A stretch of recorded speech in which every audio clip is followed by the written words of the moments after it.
On March 10, 1991, in the vibrant heart of Nashville, Tennessee, a mystery took place that would haunt the city for 3 decades. 33-year-old Pamela Rose McCall was sadly discovered dead by a passing driver on Saturn Parkway.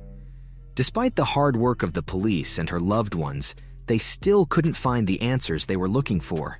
No one could have thought how her puzzling story would change into the most emotional cold case ever. Pamela Rose Aldridge McCall was born in Cedar Rapids. Pamela grew up with her 4 brothers, creating a close-knit household with a huge extended family. Pamela was renowned for her happy nature and carefree nature. Everyone she came into contact with appreciated her generosity and respect. Early in her 20s, Pamela fell in love and wed a Pennsylvania-born truck driver called Stephen Grace. Their romance developed, and a joyous baby boy was born as a result. Pamela's independent attitude, however, made it difficult for her to adapt to the restrictions of a conventional life.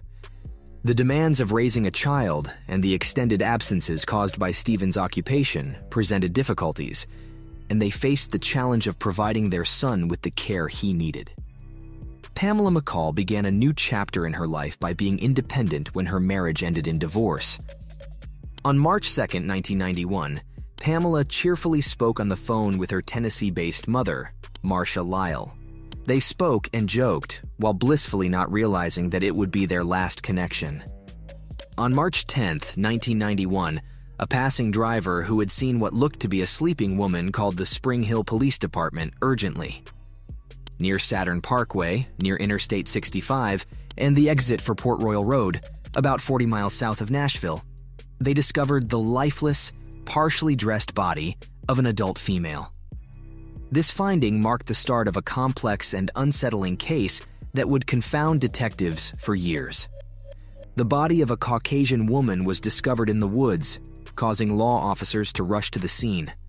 The victim's disturbing positioning was what made the discovery scary. It appeared to be done on purpose, as though the offender took joy in showing off their awful deed.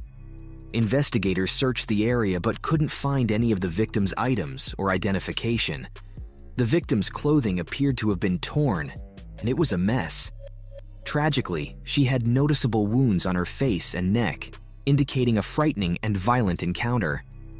After documenting the evidence at the scene, authorities transported the body to the medical examiner's office for a thorough autopsy. According to the information that the autopsy revealed, Pamela was 24 weeks pregnant when she passed away.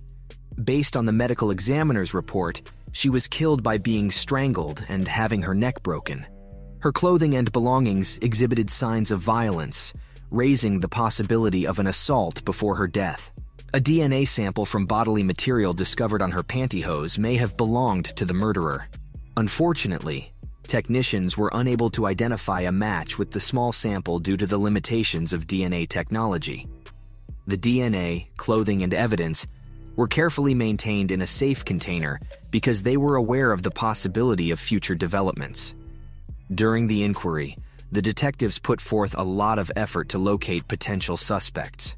They spoke with residents of the area who lived close to the location where Pamela McCall's body was discovered. They questioned them to find out whether they had noticed anything extraordinary between the time Pamela was seen for the last time and the time she was discovered dead. They didn't get a lot of information from these interviews.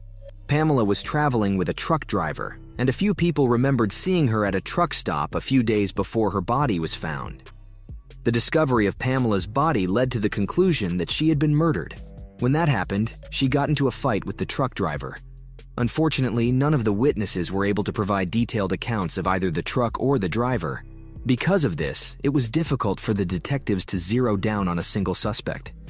Therefore, there was no further action to be taken at that time. The investigation was reopened in 2019, and Hadley, fueled by curiosity, joined forces with Melissa to dig into the case. They found a thorough case file with notes, autopsy reports, pictures from the crime site, and documentation. He had no idea that he was about to delve deeply into the murder investigation of Pamela McCall. From the department's evidence room, they took a box containing important evidence, including the victim's chopped clothing, pantyhose, fingernail clippings, and the puzzling DNA sample. They gathered gas station records from numerous truck stops in the Nashville region around the time Pamela died in 1991 as a result of their inquiry. Despite a lack of compelling evidence at the moment, the detectives turned their attention to the puzzling DNA sample found on Pamela's clothing. They sent the evidence to the Wyoming Forensic Department in 2019 in the hopes that testing would reveal fresh information. When the DNA sample was submitted to the national database, a suspect related to numerous other murder cases that were identical to Pamela's was identified. The culprit was Tennessee native Clark Perry Baldwin, according to further research. Clark Baldwin, the prime suspect in Pamela's murder case, had a diverse background. Baldwin drove a long-haul truck for Martin Transport, which included the period around Pamela's murder in the 1990s. In Wheeler County, Texas, in 1991, Baldwin was detained and accused of assaulting a 21-year-old woman. The woman said that while sharing a ride, she was assaulted physically and held at gunpoint. During the investigators' interrogation, Baldwin admitted to the crime. The victim, however, vanished before the grand jury hearing, making it difficult to continue with the case. Due to the absence of the victim's testimony, the prosecution dismissed its accusations against Baldwin. In 1992, in Wyoming, Baldwin is charged in the deaths of two unidentified women whose bodies were found in 1992, roughly 400 miles apart. Investigators never identified the women and referred to them as Bitter Creek Betty and I-90 Jane Doe. Federal authorities used forensic genealogy, the practice of using genetic information in online databases, and looked at similar cases, which Cooper said eventually led them to Baldwin. They had to make sure the DNA found on Pamela's clothing matched Baldwin's before making an arrest. They carried out a clandestine operation, watching over his movements and obtaining DNA samples from a cart he used in a Walmart store. Baldwin and the DNA collected at the scene of the two Wyoming killings from the 1990s were confirmed to have a DNA match in May 2020, according to the investigation of this evidence. Likewise, this proof connected Baldwin to the items retrieved from Pamela's case, proving his involvement in this murder.